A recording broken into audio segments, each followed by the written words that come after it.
Ovo je priča o prvom ruskom caru koji je spasio Hilandar. Ivan Vasiljević, sin kneza Vasilija III. Ivanovića i Jelene Glinske, je sa nepunih 9 godina ostao bez oca i majke. Čuvala ga je njegova baka, Srpkinja Ana Jakšić-Glinska. Rastući uz baku, mladi knez se rano upoznao sa srpskom istorijom, pa je znao napamet žitije Svetog Save i predanja o Kosovskom boju. Sa nepunih 17 godina Ivana proglašavaju za carem, prvog u istoriji Rusije. Manastir Hilandar je cvetao doba cara Dušana, ali od kada Osmanije dolaze na Atos, tada nastaje doba pljački, straha i nasilja. Prvi diplomatski korak između Rusije i Turske bilo je obraćanje cara Ivana turskom sultanu Sulemanu Veličanstvenom radi protekcije Hilandara. Osim zaštite koje su dobili za manastir, car je svake godine slao Hilandaru novac i darove i učinio da se nastavi život ove srpske svetinje. Na njegov zahtev u crkvi Svetih Arhangela u Kremlju nalaze se oslikani Sveti Simeon, Sveti Sava i knez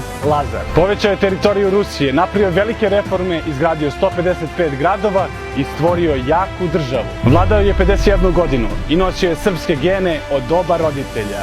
I to gene junaka i velikih ljudi. Slava mu!